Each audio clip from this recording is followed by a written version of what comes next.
तुमच्या computer skills upgrade करायच्या आहे? दिशा कम्प्युटर इन्स्टिट्यूट घेऊन आले आहेत महा डिस्काउंट ऑफर। आता कोणताही कोर्स करा फक्त 1800 रुपयांमध्ये।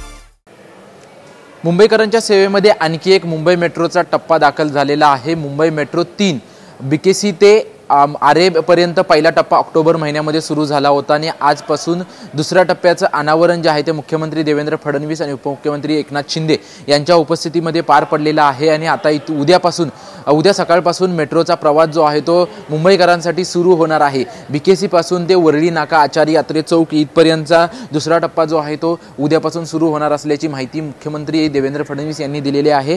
आपण समोर पाहू शकतो की हा संपूर्ण मेट्रोचा नकाशा जो आहे तो आपल्याला समोर पाहायला मिळतोय। पहिला टप्पा ऑक्टोबरमध्ये पंतप्रधान नरेंद्र मोदी यांच्या उपस्थितीमध्ये बीकेसी ते आरे कॉलनी इथपर्यंत सुरू झाला होता। जवळपास 10 स्थानक या संपूर्ण पहिल्या टप्प्यामध्ये होती आणि आता हा दुसरा टप्पा जो सुरू झालेला आहे याच्यामध्ये जवळपास 6 स्थानक आहेत। त्यामध्ये बीकेसी पासून सुरू झालेलं पासून ते वरळी नाका आचार्य यात्रे चौकापर्यंत हा संपूर्ण प्रवास असणार आहे। बीकेसी पासून सुरू झाला की धारावी, शितलादेवी, माहीम, दादर, सिद्धिविनायक, त्यानंतर वरळी आणि त्यानंतर आचार्य यात्रे चौक अशा प्रकारचे 6 स्थानक जे आहेत ही ह्या दुसऱ्या टप्प्यामध्ये असणार आहेत। आणि आपण पाहू शकतो की सिद्धिविनायक स्थानकापर्यंत मुख्यमंत्र्यांनी आणि उपमुख्यमंत्र्यांनी मेट्रोनं प्रवास केलेला आहे आणि पुढील टप्पा जो आहे तो ऑगस्टमध्ये पंतप्रधान नरेंद्र मोदी यांच्या उपस्थितीत सुरू होईल अशी देखील घोषणा मुख्यमंत्री देवेंद्र फडणवीस यांनी केलेली आहे। हा संपूर्ण ही मेट्रो लाईन जी आहे मेट्रो 3 ही संपूर्णपणे भुयारामध्ये आहे। केवळ एक आरेचं स्टेशन आहे, हेच आरेचं स्टेशन फक्त वरती असले कारशेडच्या कारणानिमित्त वरती आहे, नाहीतर पूर्ण हा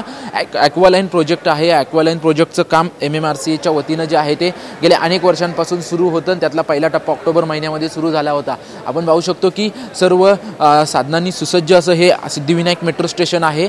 खरं तर हे मेट्रो स्टेशन आणि हा पूर्ण टप्पा सुरू झाल्यानंतर मध्य मुंबईमध्ये येणाऱ्या प्रवाशांसाठी अत्यंत दिलासा मिळणार आहे, कारण की ज्या पद्धतीने पर्यटक येत असतात दादर फिरण्यासाठी किंवा चौपाटी फिरण्यासाठी, त्यासोबतच सिद्धिविनायक मंदिरामध्ये जे भक्त येत असतात त्यांच्यासाठी हा महत्त्वपूर्ण टप्पा आहे। कारण की सिद्धिविनायक मेट्रो स्टेशन अगदी सिद्धिविनायक मंदिराच्या मागच्या बाजूला असल्यामुळे जे सिद्धिविनायक मंदिरामध्ये जे भाविक भक्त येणार आहेत त्यांच्यासाठी देखील हा दिलासा आहे। त्यासोबतच वरळी सिफेस फिरण्यासाठी जे काही पर्यटक येणार आहेत त्यांच्यासाठी देखील अत्यंत महत्त्वाचा हा टप्पा असणार आहे। त्यामुळे अत्यंत महत्त्वाचा टप्पा जो आहे तो MMRCAच्या वतीनं हा उद्यापासून सुरू करण्यात आलेला आहे। मुख्यमंत्री देवेंद्र फडणवीस आणि उपमुख्यमंत्री एकनाथ शिंदे यांच्या उपस्थितीत हा खरं तर टप्पा सुरू करण्यात आलेला आहे आणि यामुळे मुंबईकरांना दिलासा मिळणार असल्याची माहिती स्वतः मुख्यमंत्री देवेंद्र फडणवीस यांनी दिलेली आहे। हा जवळपास 9.33 किलोमीटरचा हा दुसरा टप्पा सुरू करण्यात आलेला आहे। त्याच्यामुळे उद्यापासून मुंबईकरांच्या सेवेत आणखी एक मेट्रोचा टप्पा जो आहे तो दाखल झालेला आहे। कॅमेरामन मनीष विचारे सह निवृत्ती वावर, TV9 मराठी, मुंबई। तुमच्या कम्प्युटर स्किल्स अपग्रेड करायच्या आहे? दिशा कम्प्युटर इन्स्टिट्यूट घेऊन आले आहेत महा डिस्काउंट ऑफर।